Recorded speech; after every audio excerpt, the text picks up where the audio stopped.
একটা সফল অভ্যুত্থান বলুন বা গণজাগরণ বলুন, তারপরে তো আমরা আবার একটা সভ্য সমাজে, সুশৃঙ্খল সমাজে ফিরে যেতে চাই।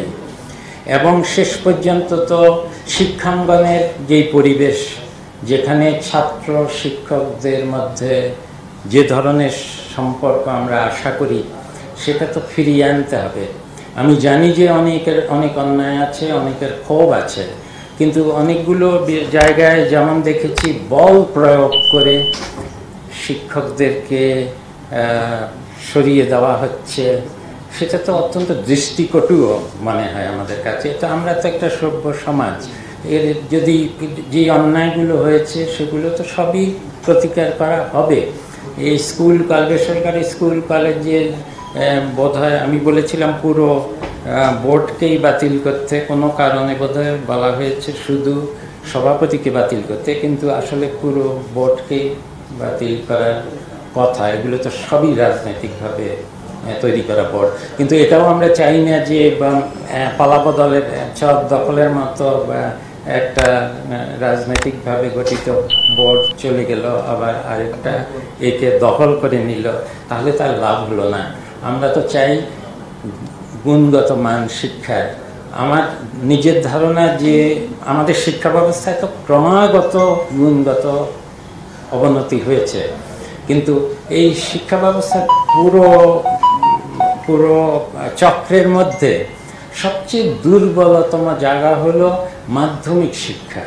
এই মাধ্যমিক শিক্ষার তো প্রাথমিক শিক্ষা অন্তত সরকারের অধীনে আছে, সরকারের যে শিক্ষকদেরকে প্রদান করে, কিন্তু মাধ্যমিক শিক্ষায় যে ধরনের অনিয়ম, যে ধরনের অবহেলা এবং যে ধরনের অনিয়ম হয়েছে, সেটা অনেক বেশি হয়েছে। অথচ এই মাধ্যমিক এবং উচ্চ মাধ্যমিক থেকেই তো বিশ্ববিদ্যালয়ের শিক্ষার্থীরা পড়তে যায়।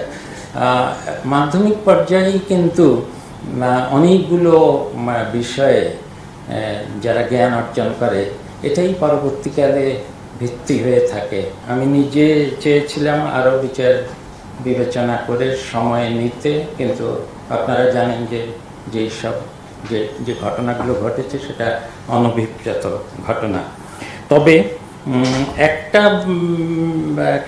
রক্ষা কবচ আমার মনে হয়েছে, সেটা হলো আমরা যখন ছাত্র ছিলাম, আমি তখন এই ব্যবস্থা ছিল, এখন সব কলেজে নাই, কিন্তু ভালো ভালো কলেজে আছে। সেটা হলো এই পরীক্ষার্থীরা তো পুরো শিক্ষা বছর পরীক্ষা দিয়েছে, তাদের টেস্ট দিয়েছে, প্রি টেস্ট দিয়েছে।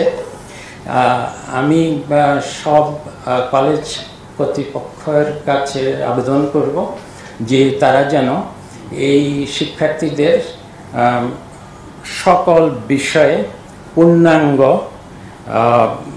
মূল্যায়নপত্র, যেখানে তাদের যে পরীক্ষাগুলো দিয়েছে সেই মূল্যায়নপত্রটা তাদেরকে দেওয়া হয়। এখন বোধহয় সব কলেজে দেওয়া হয় না, কিন্তু আমি বলবো যে ছাত্ররা নিজেদের স্বার্থেই সেটা যদি চায়, তাহলে যে কোনো শিক্ষা প্রতিষ্ঠান অধ্যক্ষ সেটা দিতে পারত।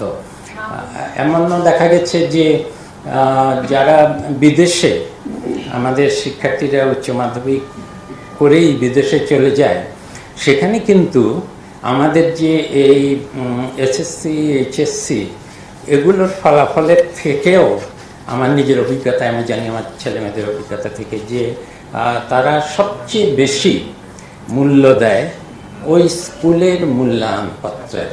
কারণ তারা জানে যে সেই স্কুলের শিক্ষকরা এবং যারা বিশেষ করে যিনি প্রধান শিক্ষক, তিনি তো এই মূল্যায়নপত্র দেন, সেটা উনি জেনে শুনে, প্রত্যেক শিক্ষার্থীকে জেনে শুনেই তো সেটা দেন।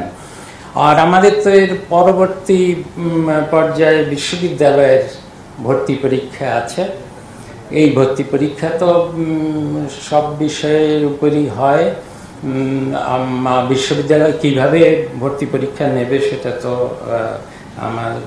আমাদের আওতায় নেই, কিন্তু হয়তো যদি সেই ভর্তি পরীক্ষাকে, এই যে পরীক্ষাগুলো হয়নি সেটার জন্য তারা যদি আরও বেশি যাচাই বাছাই করতে চান সেই সুযোগ তো রয়ে গেছে। কাজেই দুটো রক্ষা কবচ আমি মনে করছি।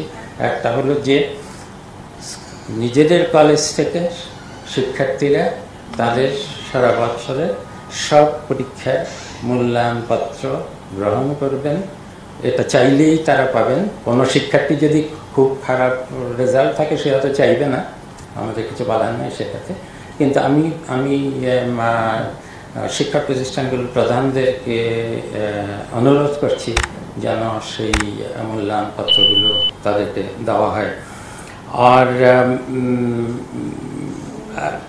যতই এই অস্থিরতা চলতে থাকুক, এই নতুন শিক্ষা ব্যবস্থার যে সংস্কারগুলো হাতে নেওয়া হয়েছে, এখনকার যেই পরিস্থিতিটা হলো তার সত্ত্বেও আমি মনে করি আমাদের যেই শিক্ষা সংস্কারের যে কার্যক্রম, পাঠ্যক্রমের সংস্কারের যে কার্যক্রম এবং সর্বোপরি একটা শিক্ষানীতি, আধুনিক শিক্ষানীতি তৈরি করার অন্তত প্রাথমিক পদক্ষেপের যতটুকু সময় পাওয়া যায় তার যে চেষ্টা, একটা প্রারম্ভিক সূচনা করে যাব ইনশাআল্লাহ, সেটা আশা করি। সরকারি খাতে 50টার বেশি বিশ্ববিদ্যালয় আছে, তার মধ্যে 45টার মতো বোধহয় যেখানে কেউই নাই উচ্চ পর্যায়ের, শুধু যে ভিসি নাই, ট্রেজারার, প্রো ভিসি কিছুই নেই, এগুলো সম্পূর্ণ অভিভাবকহীন। এগুলোকে চালুই তো করা যাবে না অন্তত ভিসি উপাচার্য নিয়োগ না করে। এখন 42টা এরকম বিশ্ববিদ্যালয় আছে। আগে যে সুবিধা ছিল সেটা হলো যে যখন যেই দল থাকে সেই দলের তো লাল নীল শিক্ষকদের দল আছে, তারা একটা তালিকা করে সাথে সাথে দিয়ে দিতে পারেন, তা আর কোনো বিবেচনা নেই তাদের তালিকার, যেটা তাদের মন মতো কাজে, সেটাতে তথ্যের কোনো অভাব হতো না। সবচেয়ে খারাপ পদায়ন হতো কিন্তু তথ্যের ঘাটতি ছিল না। আবার অন্য দল আসলে তাদেরও একটা তালিকা আছে, তাদের শিক্ষক সমিতি আছে, তাদের সংগঠন আছে, সেখান থেকে তালিকা তৈরি হতো, সেটা চলে আসতো।